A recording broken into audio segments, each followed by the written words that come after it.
Welcome to today's Think With Me Thursday. Thanks for joining today. If you're coming at us from YouTube, welcome.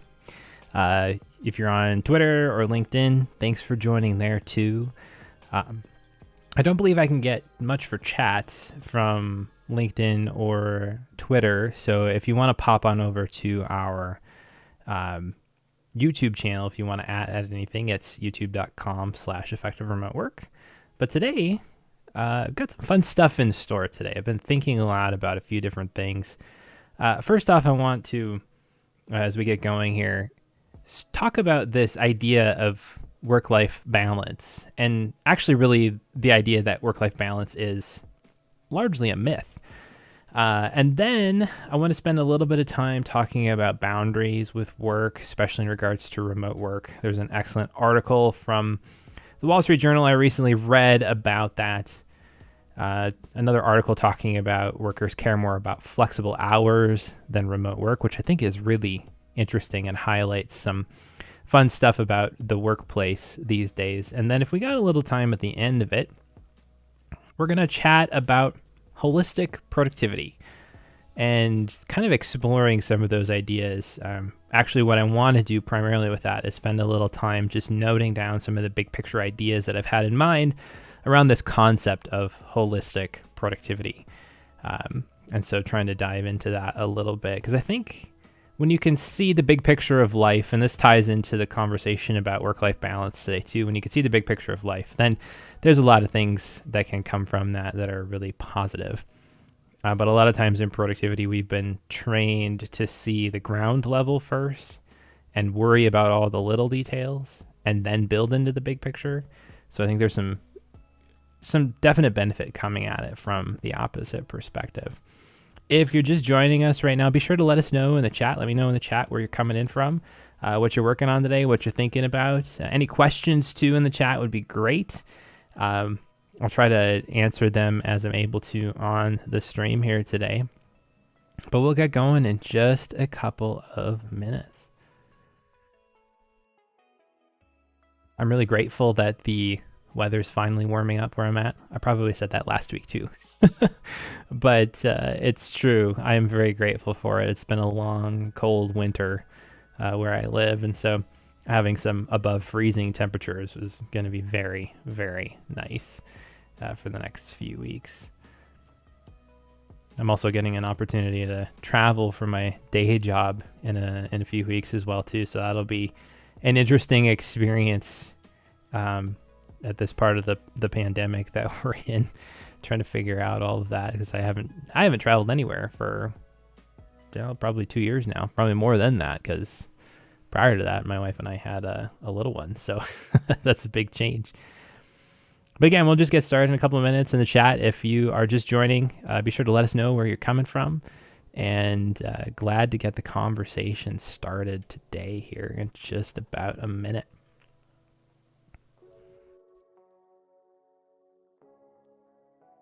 Something I've been thinking about a little bit lately too is kind of building out what effective remote work looks like.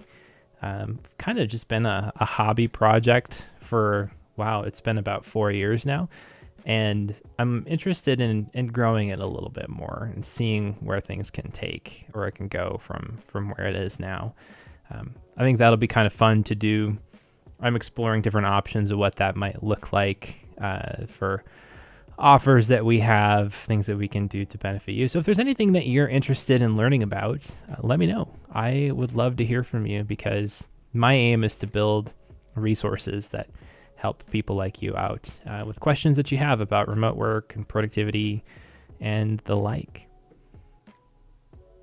But with that, I think we're going to get going. I'm ready to dive in today. A little early even, 15 seconds early. So today I wanted to touch on the idea of work-life balance. Rather, the fact that I think that work-life balance is a mythical concept. We've heard work-life balance touted as a benefit of many companies. We have good work-life balance here, I've heard, at a number of different places, including companies that I've worked at before. I think this is a really interesting thing, but I think the idea of work-life balance is not relevant to today's time. Work-life balance is often used as a proxy for saying that we're not going to make you work 80 hours a week. But this idea originally came out of the industrial era. The thought was that you worked for 8 hours a day, you went home and had 8 hours there, and then you had 8 hours for sleep, which yields a 24-hour day. It feels good from a time sense, but with the shift towards knowledge work, things changed a little bit here. For one, we don't leave our work in the office anymore. We have these devices that we carry with us at all times, and our work is with us just about everywhere that we go. Additionally, we have increased responsibilities in both the workplace and at home. It's no longer we just go and move items through an assembly line in a factory anymore. There are very complex things that we're working at in the workplace, and that's just at work. And also the worlds of work and life are merging closer and closer together with advancements in technology, the internet, the adoption of remote work, and the freedom and flexibility that comes from a lot of that. So as a result of these changes in the workplace, time is no longer a good proxy for balance. A lot of times we think balance as far as I'm in this place, I'm in the office for 8 hours, and I'm at home for 8 hours, and that's a good balance. Well, with these changes, that's really not an appropriate picture of what balance looks like in our modern day. Life is a heck of a lot more complicated, and there are a lot more elements too that we need to give attention to in our lives. I think it's time for a new perspective. Work-life integration is this concept that has come out of the remote work movement, and it largely deals with merging and removing the wall between work and life and the concept of work-life balance and seeing them as two things that are really part of the same thing, part of life. There is no work and life, it's just life. Work is part of life. It tries to look at things from a holistic perspective, and I think that's a really positive thing. But the other key factor here is that it tends to make this distinction between work and life a little bit more fluid. The idea of work-life integration would say, well, if you've got a flexible schedule, if you're working remotely, you can work wherever you want to, then you can take an hour or two during the day to take care of your kids or to go for a walk, and these are all positive things. There's a lot of time flexibility and location flexibility that is often associated with this idea of work-life integration. However, I think there are some drawbacks to this approach too. First, we need to disconnect from our work. The closer and closer that we merge work and life together, the harder it is to disconnect from our work. That's one thing that I've heard from remote workers all over the place, is that at the end of the day, they have a hard time turning off work because that line between work and life is a lot more fuzzy than it used to be. And that can lead to difficulties. Our brains need time to disconnect and rest from the things that it's been working on, the stimulation that it's been taking in all day long. And when we don't take that, it can lead to increased buildup of stress in our lives, which can ultimately lead to burnout in the long run. I also do think that intentional use of time is still very important when it comes to our work and our lives. So instead of just flexing around and say, oh, I'm going to spend this time over here, and then I'm going to go over here and do this, and I'm going to handle this area of my life over here, which can also lead to overstimulation, if you can see a theme forming here in the midst of all of this. There's still a value for having some kind of structure in how we handle the different aspects of our lives. The other thing that I want to highlight here too is that there's more than just two components of life. It's not just work and it's not just life.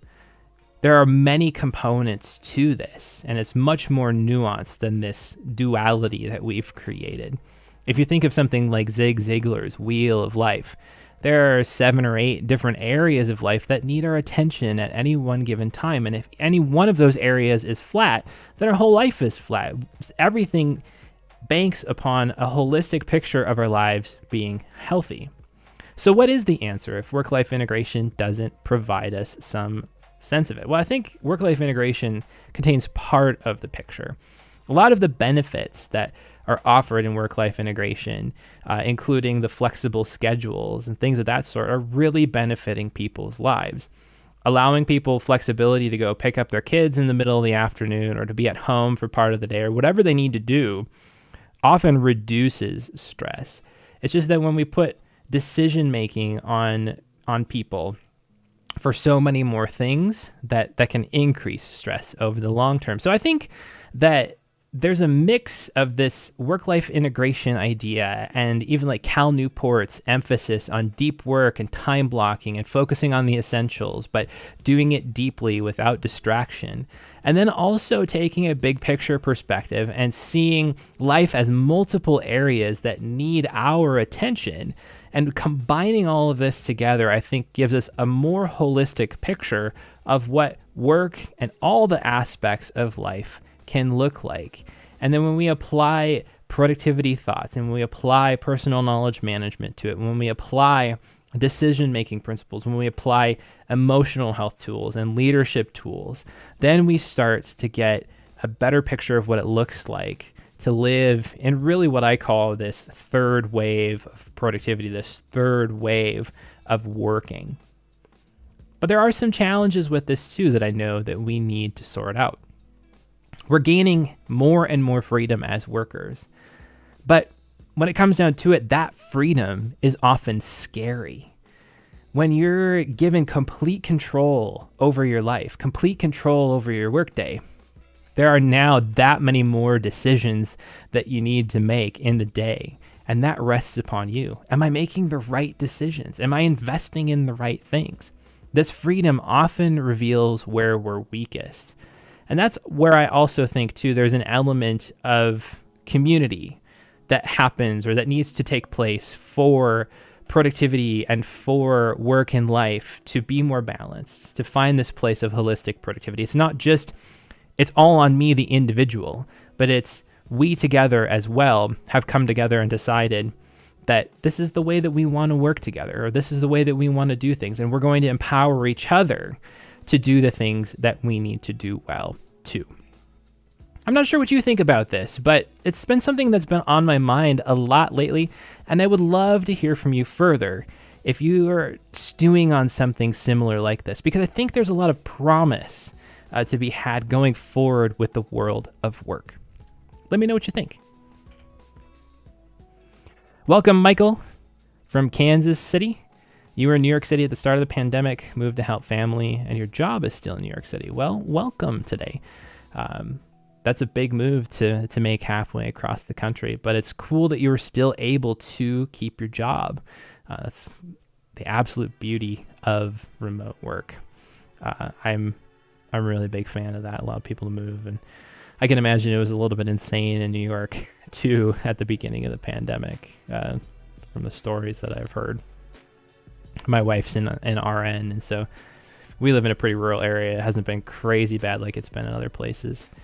But yeah, that's kind of, I can about imagine that was not very fun in a big crowded city at the beginning of this. So I guess on that topic of like work-life balance, work-life integration, holistic productivity, I would love to hear what your thoughts are, what your comments are, if there's anything that you're interested in hearing about that. Yeah, I'll pop it in the chat here because we're just about getting ready to look at that, Tim. So I'll pop it over on the screen here in just a moment. But this whole idea of work-life balance, work-life integration, is something I'm actually really continuing to dive into further because I think there's a lot of value into it. I think there's, like, with the advent of remote work, I think we're starting to see, and really this heavy emphasis these days on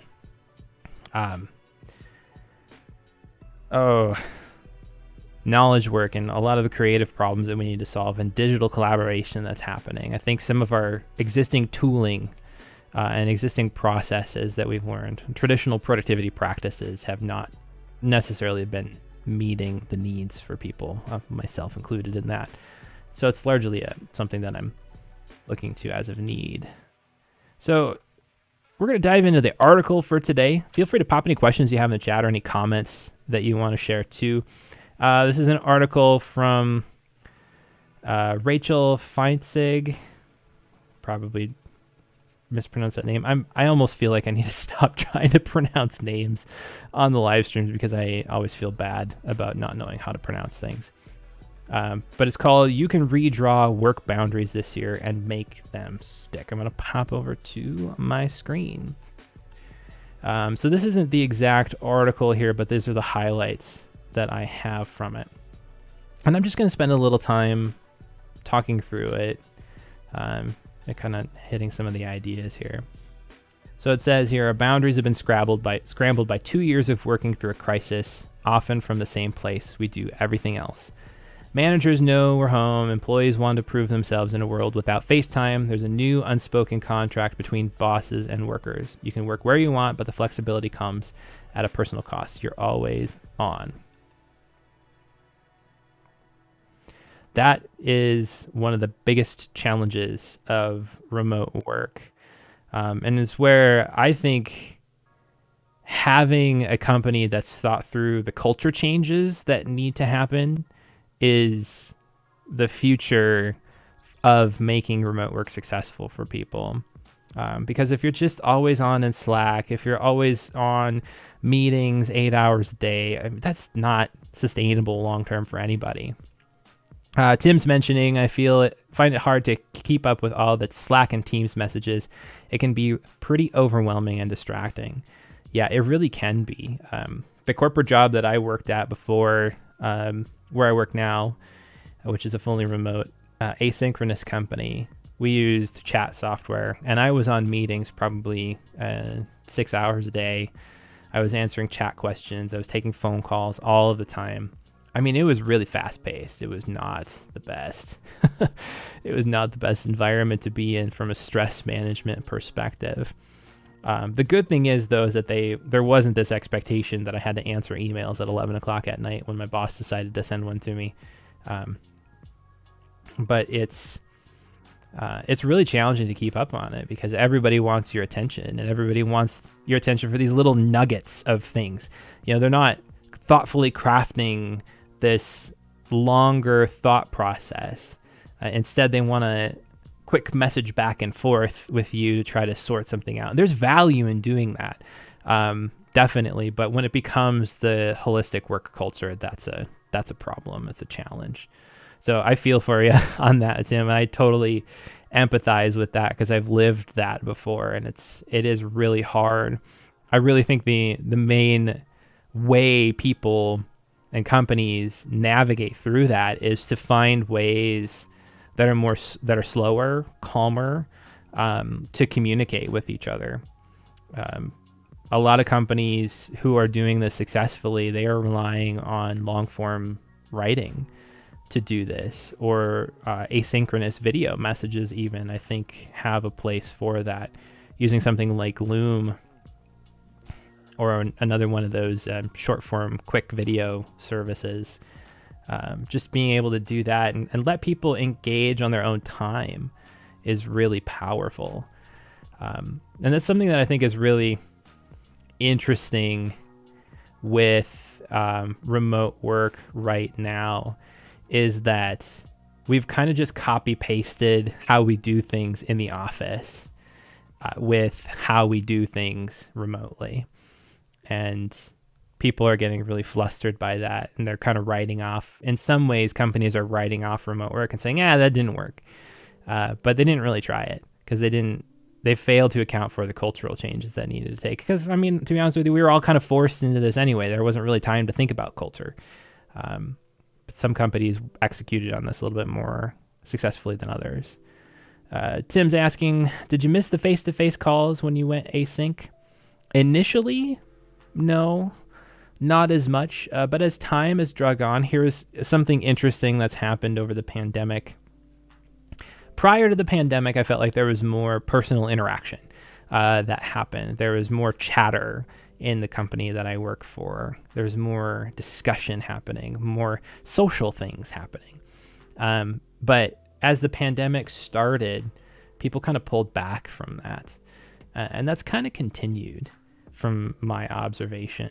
And so there's a whole heck of a lot less of people just chatting with each other, even just in a chat application that we're not required to be on. People aren't pinging you for responses all the time, but it's more of a place to just quickly interact with people as you need to, or just to socialize and communicate with stuff on and build relationship. But there really hasn't been a lot of that. I definitely, and to give some additional context too, we have like one meeting a week generally with other people on our teams that have face-to-face video calls. What's been really hard though is not having the in-person interaction, because we would have a meetup once a year for the purpose of just hanging out and getting to know each other and doing fun stuff together. Because you don't get that in that year. You just kind of compress that trust building time into 1 week when you're all together somewhere. And that was really powerful to do that when I was able to do it. There was definitely a sense of trust that was built, but without having something like that, I've noticed work can sometimes become more transactional, and those relationships where you're just asking people for things all the time, or you're giving people things and you're not really engaging with the person on the other end, which is unfortunate. I try to be really intentional to fight against that, but it's really hard to do that when you're just in an online setting. This highlight here. Employer feels like you're lucky enough to be at home. You're kind of at my beck and call. Continuing on from this, you're always on statement here. My comment when I read through this is that this is a company with a poor culture.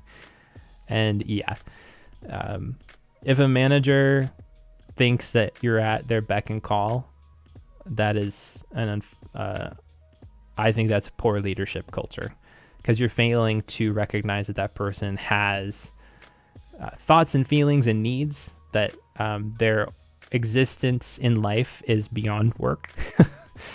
And work is just a part of that existence. There's also this mindset that happens in the modern workplace right now too, of people they tend to see that when you have a contract to work someplace, or when you've agreed to work somewhere, that they then own your time for that time.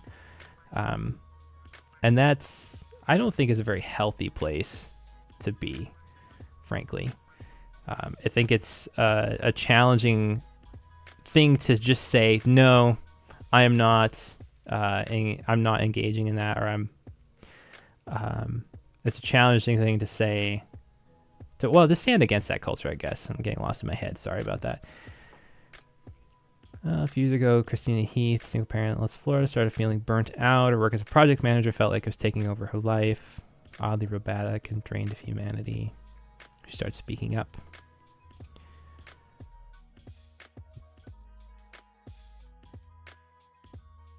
This is interesting here. It doesn't feel good. It's actually scary.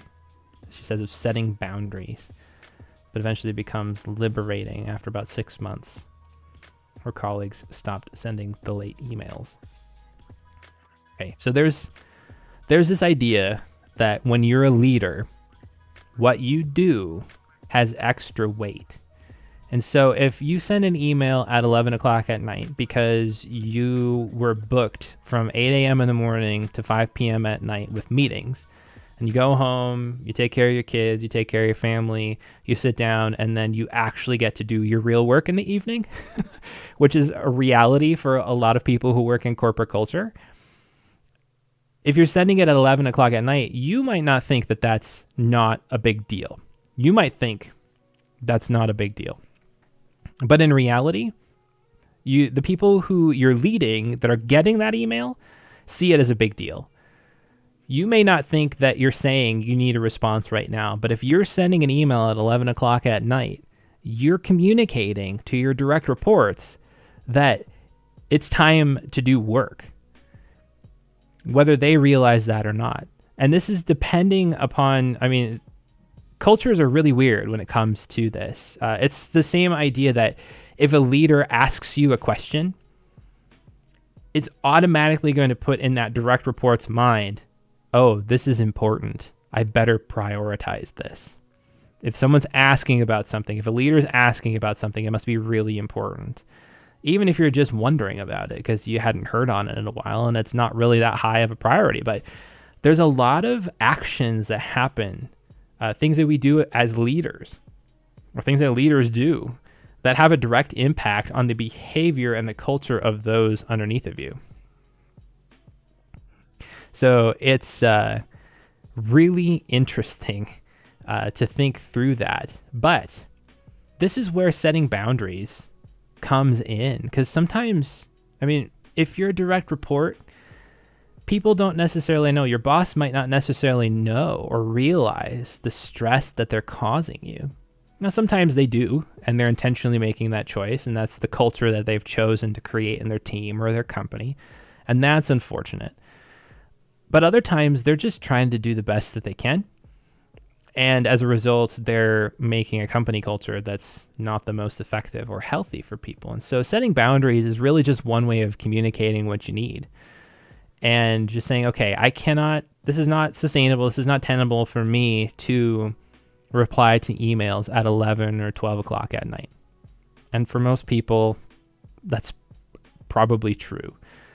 And so being able to say, hey, this isn't working for me, I'm going to respond to them in the morning. If it's extremely urgent, here's a way to get a hold of me. But if it can wait till morning, I'm going to respond to it in the morning.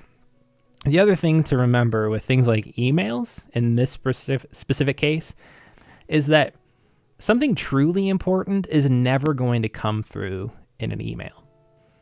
That's just reality. If something is really important and it comes through in an email and you don't respond to it in an appropriate amount of time, there will be other ways that people will get a hold of you. A lot of times there's a false sense of importance that comes with things, that people say, oh, this thing is really important and I need it handled now. Well, that is not always the reality. It's just you're putting an extra weight on that, but it might not actually be truly urgent. Truly urgent items will get solved, but falsely urgent items can usually wait. All right, question in the chat. Feel like those people. I'm not leading anymore, a new job, but I never send directly the email. Either I schedule it or add it in my to-do. Yeah, those are some really great tactics to use if you are handling those emails late at night. Yeah, it's either use like Gmail's scheduled sending. A lot of services have that now, which is really handy, or just drafting it and then setting a to-do to remind yourself the next morning to send it out. Another hack you could use in something like Outlook, if there's not a scheduled send feature, is you could just start writing your emails in offline mode, and then when you're ready to send them, just put it in online mode the next morning. That's a hack that I've heard people use in the past.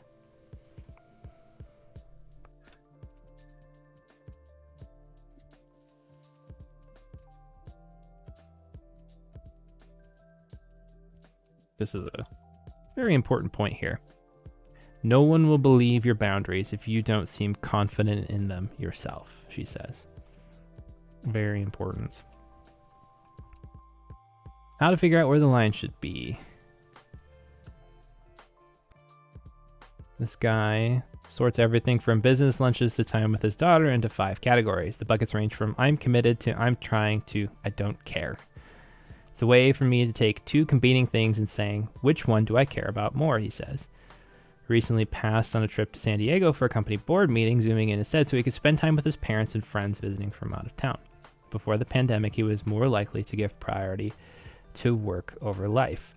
Having a categorization or classification system for commitments, I think, is really a good thing. We need to have more decision-making structures in place for commitments that we take on in our lives.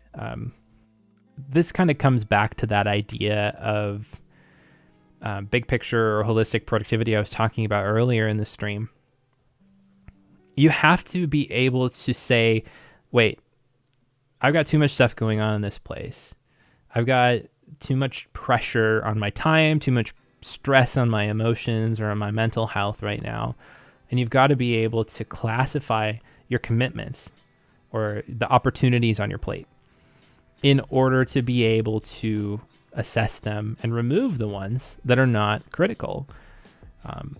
What kind of precludes this, though, is the ability to see those commitments, to know what those are. A calendar could work well for that. Having a big picture board of projects that you're handling at this moment in time might help too, so that you could kind of classify those things and see where they are. But the key, I think, here is to build some kind of a decision-making process for these, or just even have a loose framework in your mind so that, and do this ahead of time, so that when you are at a place of time pressure, that you're not evaluating things and trying to figure it out then, basically. Because when you're in the thick of it, it's really hard to make decisions. And so being able to make decisions ahead of time about how you're going to handle making decisions is a really good way to handle things. It's not always easy to do that, but if you're familiar with personal productivity, that's in a lot of ways what task management is. It's a way of deciding up front, what's important for your future self. And so there's a lot of overlap with that. Anyway, I'd love to hear your thoughts on the article if you've had a chance to read it. I'm going to hop over to another one real quick here as I figure this out. Man. This is another Wall Street Journal article about workers care more about flexible hours than remote work. This is kind of fascinating to me, to be honest, because in my mind, I thought people would enjoy the ability to have location freedom. But a lot of times that's not always the case. And I think the pandemic has kind of proven that in some regards because, some of us are introverts and some of us are extroverts. And the people who are more introverted, they like being away from people. Obviously, they want to have connections with people, and it just tends to be in smaller groups. But the people who are extroverted, they can't stand being by themselves, especially if you're really, really extroverted. And so I can understand then that being fully distributed for someone who's extroverted might be a bit more difficult than someone who is on the more introverted side of the spectrum. However, the idea of flexible hours is really interesting. So let's look at the highlights that I have from this article here. Again, I've posted it in the chat if you want to take a look at the full article yourself. It says 95% of people surveyed want flexible hours compared with 78% of workers who want location flexibility. So, okay. The headline isn't 100% accurate here. It's giving the intent that they care more about flexible hours than remote work. But the difference there really isn't that big. I mean, we're talking less than 20% of workers care more about flexible hours. So that's an interesting thing there. But to see 95% of people wanting flexible hours, that that tells you right there that time is a stressor for people. Not necessarily where they're working, but the time that they have. And I mean, if you have a family, if you have kids and all, you know that especially once they start going to school or getting into activities, things get pretty stressful when it comes to managing time. And if you're locked into having to be somewhere at 8 o'clock in the morning and you have to be there until 5 o'clock, oh boy, that can get really hard with school schedules and activities and the like. And so having the ability to have flexible hours can alleviate a lot of stress for people. If you're living in a big city, especially though, location flexibility can be a big benefit too. I mean, if you're in San Francisco or Los Angeles and you have to face a 90-minute commute one way, That's a big time savings and a big stress savings in your day. And the other thing too is that location flexibility benefits people who work in remote areas. Like I live in a pretty rural community, and I get to work for a company that builds software. I would never be able to do that in a community like this otherwise, because there are no software companies here. I would have to live in a big city to do that without remote work. And so there's a lot of benefit for location flexibility too. Focusing on how many hours people are working is outdated. Needs to shift from presenteeism and activity tracking to actually understanding the results that people are driving and the value that they're creating. 100% agree with that. The mindset that causes the most problems in the workplace is presenteeism. It's that idea of, if your butt is in the chair in the office, then great. And if it's not, then that's a problem. You're not getting work done.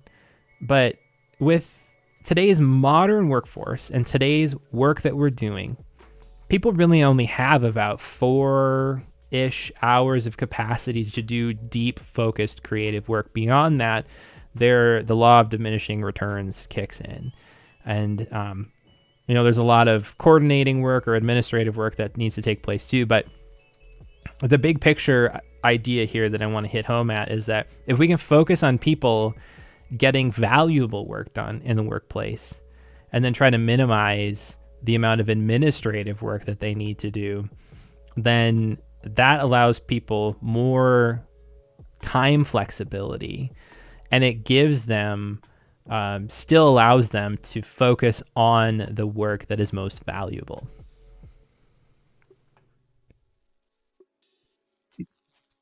The hybrid, our muscles have been built. We know how to make this work. People love the flexibility. Companies love the cost savings.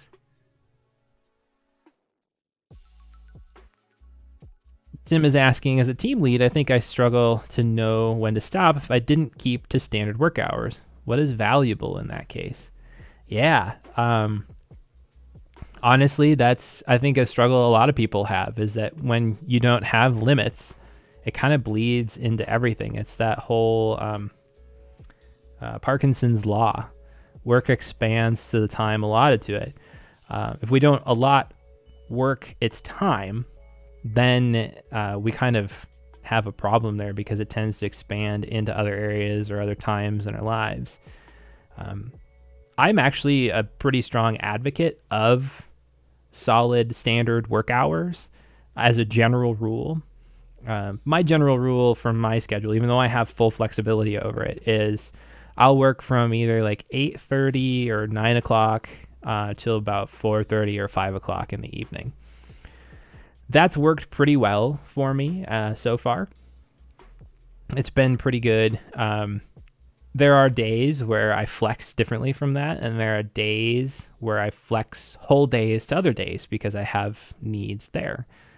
And so there's definitely a value for having standard work hours and just saying, okay, it's 4:30, I'm shutting down for the day. The other thing that's really beneficial for people too is having some kind of way to shut down at the end of the day. This is something that I've been doing periodically. I've been really bad about actually consistently doing it, but it's this idea that you have a short little routine that you do to help you decompress from the workday and actually just be done. And then once you're done, you're done. Cool. Glad that sounds sensible. The other thing for some companies, I'll just elaborate on this for a second here. Some companies do what they call core hours, I believe is the term that they call it. What the idea is that they pick a block of hours during the day that everybody needs to be online in order to collaborate with each other.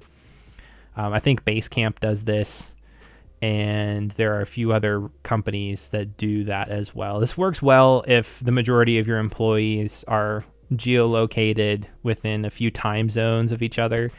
If you have companies or employees who are, say, like in India or Australia, and people working in the United States, that doesn't work very well, just because the time zone difference is so great.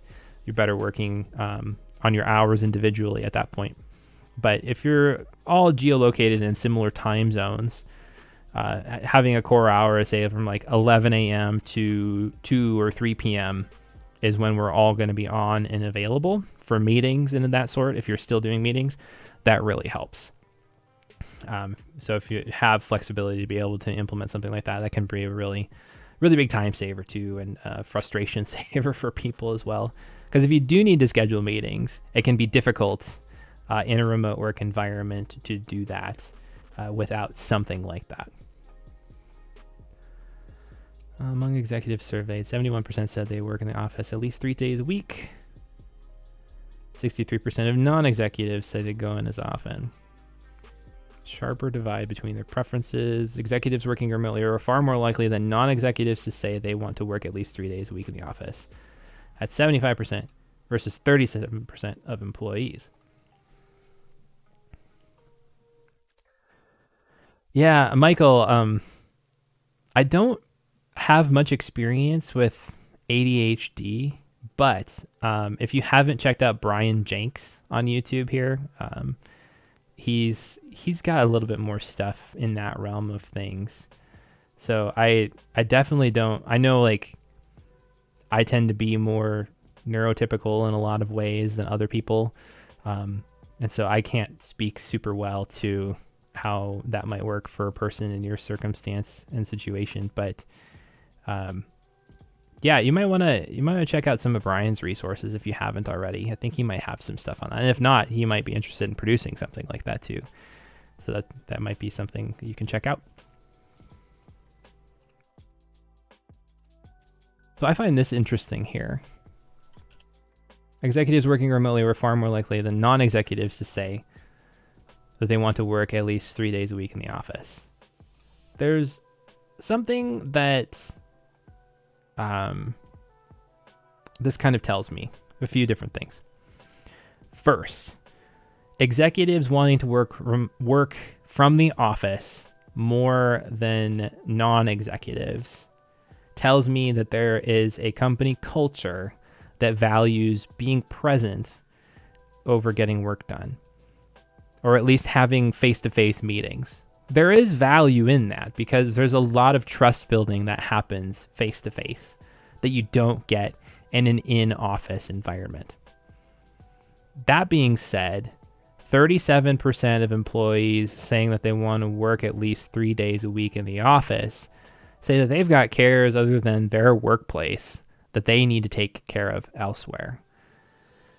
They haven't prioritized that particular workplace as the top thing in their lives. Where executives, I can understand, they have more personal investment in the success of the company, and so they want to be present, they want to be there.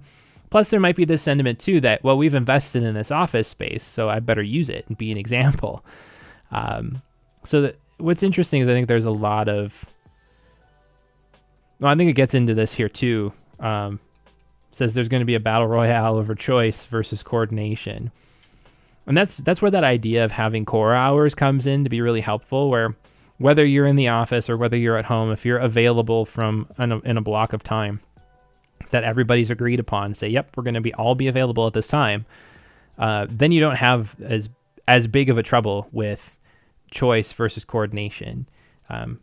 You give and take a little bit in that regard. Firms are going to be reluctant to force employees to coordinate. It's not going to go well because on any given day, 20% are going to be at home. And this is where it comes down to, as a note down here, the prime reason you have to build a remote-first culture.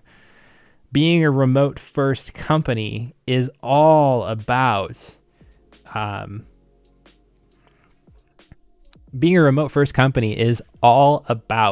creating a digital workplace so that it doesn't matter if you're in the office or at home or driving along the coast of California to your next nomad destination. When you are able to have a remote first culture, collaboration can happen regardless of if people are in the office. So I think there's a little bit of bias in this article and this study, it seems, toward hybrid work, which is understandable because there are a number of enterprise companies that are using hybrid work as their choice for remote work. But the challenge here is always going to be, what's your culture? Are you building a remote first culture, or are you building a culture that's just copy pasting the ideals and processes and policies and decision making that happens in the office? If you're trying to have a hybrid culture without evaluating how that culture is impacting the work that's taking place, then you're going to run into some problems. But if you build a digital first workplace for people, whether they're in the office or not, collaboration can take place, and there won't be as many issues, and you'll have more flexibility for people too. Tim says they might have nicer offices too. Hot desking is not as fun. Oh yeah. Yeah, if you got a corner office with a nice window outside, a good view, even just natural light instead of fluorescent light, that's a heck of a lot better than sitting in a cubicle where you had to bring your laptop in and connect it to a monitor and a keyboard that you're not really used to using, or that's just kind of generic. Yeah, they definitely do have nicer offices and therefore more benefits to being in the office than being at home. Plus, I can understand too that executives might have higher levels of stress when it comes to managing things with work, and being at home might bridge the gap between home and work too much for them to be effective. And so I can understand why you might want to be in an office too at higher levels of leadership in an organization, depending on the company. Ed Boss is asking, what do you use Obsidian for? Like learning, book notes, ideas, etc.? Yes. Obsidian is my personal knowledge management tool of choice. So I'm going to pop over to this screen here just to talk about this, because I might turn this into a short or something like that in the future. Yeah, Obsidian is my personal knowledge management tool of choice. It's where I do all of my thinking. It's where I take notes about books. I use Readwise, which is a service that can collect highlights from Kindle articles and do highlights from articles on the web. Kindle books, not articles. And it gives me the ability to automatically pull in information into Obsidian and then look at it at a future date and time. What I love to use Obsidian for, though, is the ability to build out kind of a map of what I'm thinking on a given area or given subject. So I'll build out what I call a map of content that is just a picture of all the articles, all the notes that I'm taking, all the things that I'm thinking about a subject area, so that I can revisit that at some point in the future in order to build something or think through something useful for me. So for example, something that I've done recently is that I've been learning marketing over the last year, and I have probably 8 different maps of content nested under this marketing map of content that allows me to dig into specific areas of marketing that I've been learning about. So I can dig in, I can go in, I can find the articles, I can find the research that I've been doing, I can get it all in one place, but then I can connect it together. So if I'm noticing that there are concepts in a book that I'm reading that are connected to a marketing topic, then I can pull those together and start to see the connections between the ideas that I'm already processing through. It's allowing my brain to make better connections between the ideas that I am working on. So that's what I use Obsidian for. Probably the easiest way to get started with Obsidian is to just start taking notes. If there's anything that you're interested in, if there's anything that you want to learn, or anything that you are learning, just start taking notes on them and linking all of the ideas together. When you start linking ideas together, that's when you start to find the power of something like Obsidian, a personal knowledge management tool. And when you start to get lots and lots of notes together, then you start to see clusters of ideas form, so that you can start to say, oh, all of these concepts I didn't fully realize were related together, and now I can start to link them together. And that's where I think the power of personal knowledge management lies. It allows you to connect ideas together that you wouldn't necessarily be able to connect to otherwise. Does that answer your question?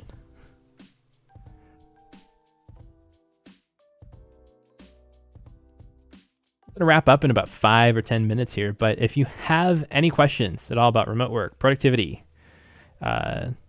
personal knowledge management, definitely open to taking them. Tim is asking, how do you sync Obsidian and what do you use for task management? So I sync Obsidian using Obsidian Sync. It's the easiest and best way that I found to do it. You can do it a million different ways. You can sync it over Dropbox. You can sync it over Google Drive, any file syncing service, Git even if you want.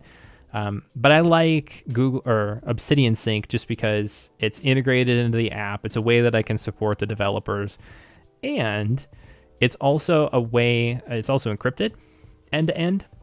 And so I don't have to worry about anybody getting into my notes or anything like that, especially if I'm talking about more personal things. They're not going to leak out on the internet anywhere. Not that there's anything crazily personal in here, but it's just a privacy thing. If you're dealing with someone's thoughts, I'd rather them be encrypted than not. So that's what I do with that. And what do I use for task management? Well, I kind of have a mix of things right now. Task management, I'm using Todoist, but I'm also using a bullet journal. And I'm also using Notion. And let me explain that a little bit because it's a little funky.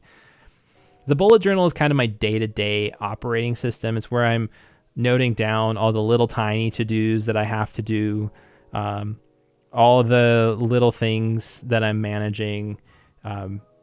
It's the stuff that isn't necessarily tied up to a larger objective or goal that I'm working on. It's all in the bullet journal. It's just the easiest place that I have. It's lower stress for me. If I don't do something, it kind of naturally rolls off. If it's not important, I don't have to worry about deleting a bunch of tasks all the time. It's just like if I don't migrate it forward, it doesn't go forward. I use Todoist at this moment in time to kind of manage the mid-level stuff. Tasks that need to be scheduled at some point in the future, recurring tasks. I currently using it for my content calendars and boards right now, like using a Kanban board for managing where like videos are at in the process, blog posts, things of that sort. And then Notion, I could do some of that in Notion if I wanted to, but right now I'm using Notion primarily as my project manager. So I have objectives and goals set up in there, and those are tied with projects, little pieces of work that are advancing those goals forward. I don't do individual task management in there because I found that if I can have a high level perspective on the work that needs to get done, the next steps are pretty evident because that's usually what I was noting down in a task manager like Todoist or OmniFocus or something of that sort. I was just noting down the next step. I wasn't planning things out super far. I was getting a chunk of work done and then writing down the next thing that I need to do so that when I engage with that project, well, there it is. So Notion works really well for that. It's just that when I need to schedule something in the future, I haven't really found a good way to do that. So that's where I have Todoist is kind of the middle ground there. So that's kind of my task management setup. I'll probably do a video on that at some point in the future, but I'm still really building out the project management end of it. And so I want to get that sorted out a little bit first. That's an awesome question. Thanks for asking. Any other questions?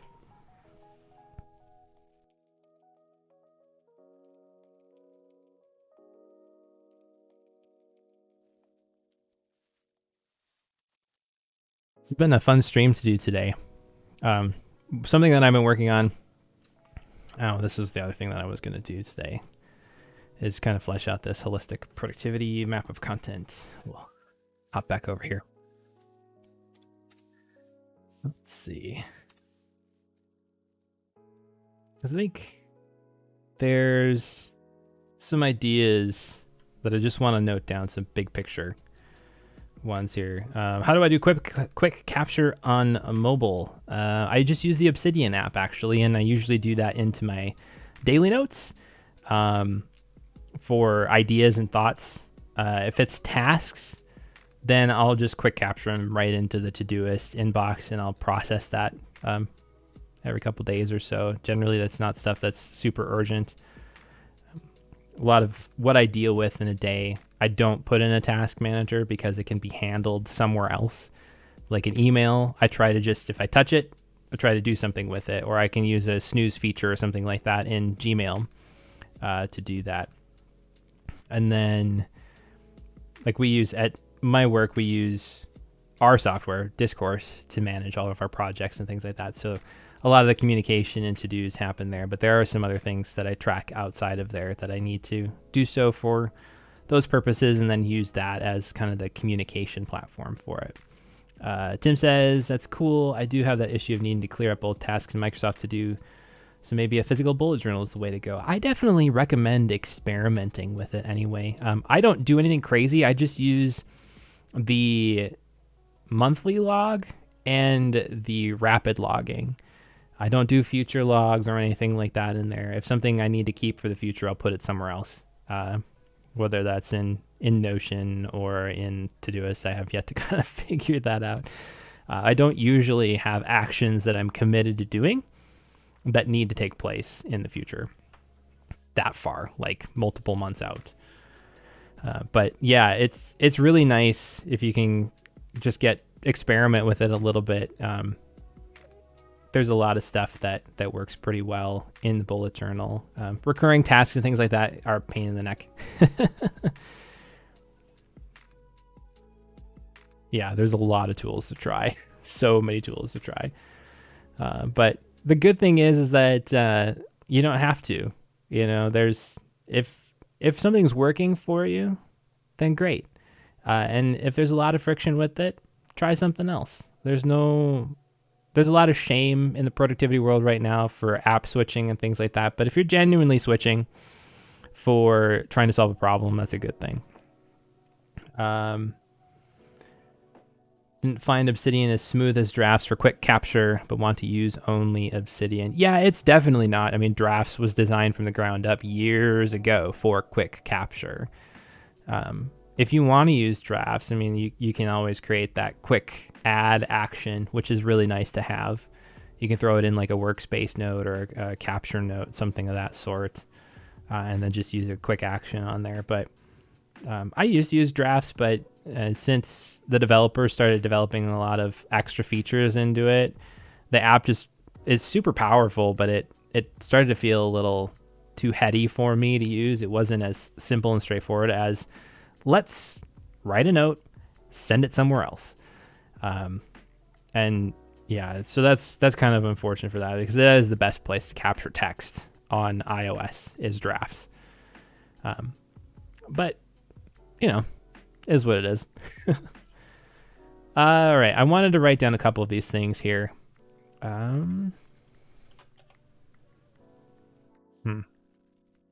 Oh, Michael says that he uses the Lumberjack plugin in Obsidian and have a shortcut set up to take me to the daily note. Works well for quick capture. That's a great idea. I forgot about Siri shortcuts because I'm not a big automation user.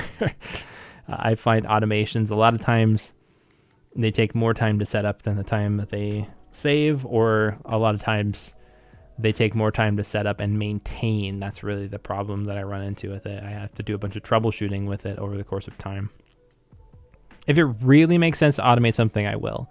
Like if I'm going to save lots of minutes, even hours on something over the course of a year, I'll do it. But a lot of time, the time that I'm saving is just a couple seconds here, a couple seconds there. I'm a very big Pareto principle person in a lot of ways, 80-20 rule. If I can do it 80% as good or as fast my own way, I'll do that. Bummer about the dailies being overwritten. That's kind of goofy. Be sure to post in the forum bug reports too if you're running into that, if you haven't already, because the developers are really responsive and asking on feedback like that. I know they don't want people's data being overwritten. I just recently had an issue with my Obsidian sync that was not great. Yeah, the XKCD automation chart. Exactly. That's exactly what I have in my mind.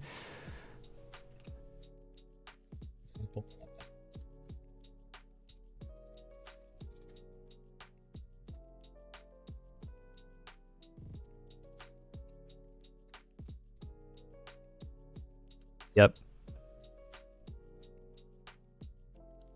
This is exactly what I think of automation. I'll zoom in. Theory. Writing code, automation, more free time. writing code, ongoing development. That's exactly how it is. And I hate stuff like that. It's stuff that I have to continually maintain and develop over the course of time. It just adds more responsibility to my plate is what it does. That's why I don't like it. It just adds more responsibility. I don't want to have to deal with more little tiny things. I want less little tiny things to deal with so I can work on the work that is most impactful. Anyway, should probably wrap up here. I'm going to give this 5 minutes to quick try to bang out. Oh, right. I forgot about the image tag. I'll have to look at that later. Take 5 minutes to just kind of bang out the top 12 ideas that I see as part of holistic productivity. Ziglar's Wheel of Life. I think that's a big one that I see. Top-down productivity, where you're looking at what's on your plate from a big picture, goals, objectives, projects, and kind of seeing the different areas and being able to see them from the top and then zoom into them versus building it from the bottom up, where you deal with the little tiny tasks and try to build them into projects and then build them into goals and areas and all that sort. Let's see here.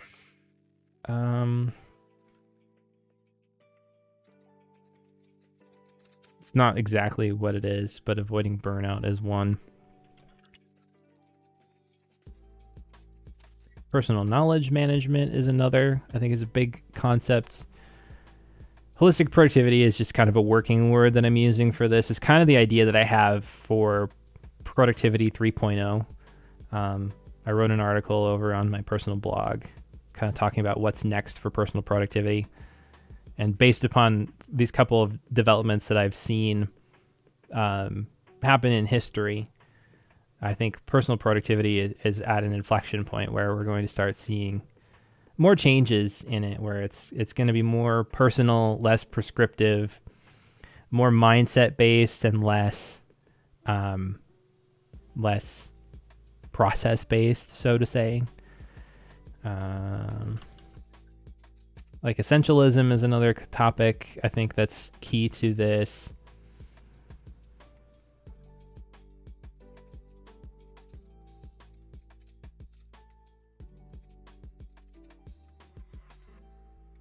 Put these together, actually.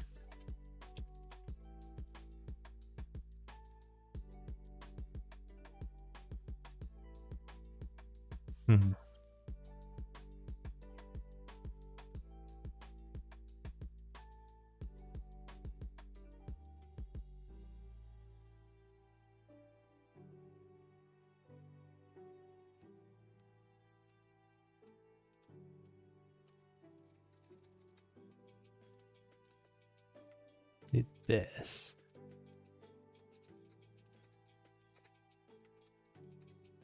That really fits there instead.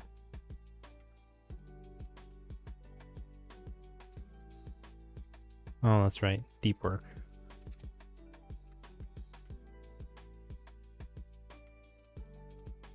Sometimes it's just good to get the stuff that you ruminate on in your head out, but it can be really hard to do sometimes.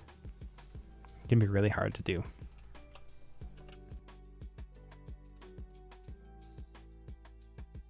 Think self-care. Self-care is probably the biggest aspect that needs to come into personal productivity. And I don't mean self-care in like the marketing way of that a lot of people talk about it, where it's all about journaling and, you know, tends to be marketed towards women versus men. Like self-care is a very important thing for everyone to do. And it's not just about setting time alone for yourself to do something for yourself, but it's about seeing the big picture and maintaining a level of health in areas of your life.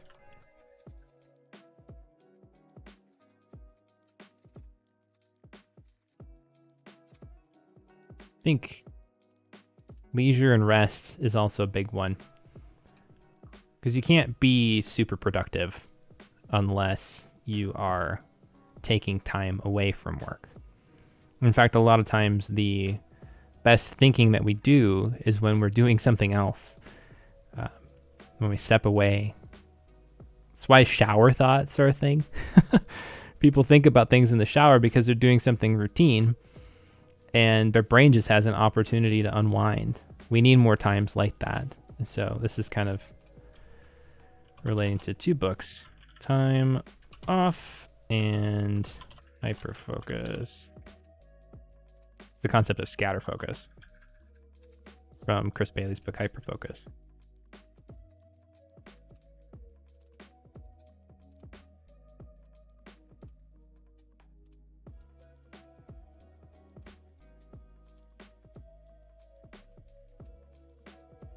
Yeah.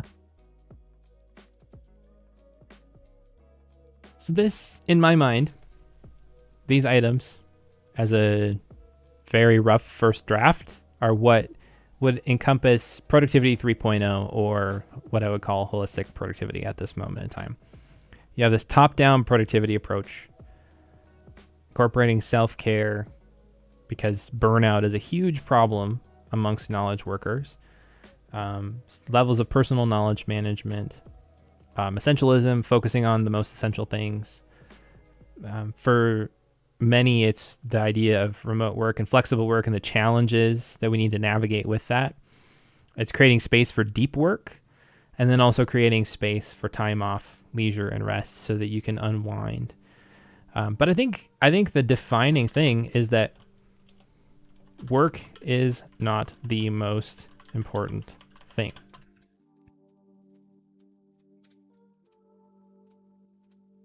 Because that's true of life. Work is a part of life. It's not the most important thing of life. And we have to remove work from its pedestal in order for us to fully embrace the big picture of life. Work isn't very important. It's extremely important. It's very beneficial for people. But if we're only working, or if we see work as the prime reason for our existence, then it can have some really destructive implications for us down the road, for relationships, for what we're pursuing, things of that sort. So that is a lot of what I aim to change in what I do here, is that work is really good, and there are some really good things that we can do to be better at it. And I think things that we can do better at it. Sorry, I was getting an idea. But we have to keep it in its place too. Otherwise, it will eat up our entire lives. Range is another one too. The book by David Epstein. The concepts there, I think, really fit into this idea as well. Being able to have wide and varied interests helps you solve creative problems. Anyway, hope you found that interesting. If you did and you enjoyed this, be sure to hit the like button. I know these streams are unlisted on YouTube, but if you enjoy them, I try to do them every Thursday at about 1 p.m. Central Time. And we just kind of sit down and talk about some things. Sometimes I've done Q&As before. If you're not subscribed, be sure to hit the subscribe button. You get notified of these things. But again, thanks for joining the stream today. I'm going to wrap up and get some other things done for the end of my workday. And it was just a pleasure talking with you all. Thanks for joining. And if you're on YouTube, Twitter, LinkedIn, wherever you're coming from, appreciate having you here. But that's it for today, and I'll talk to you in the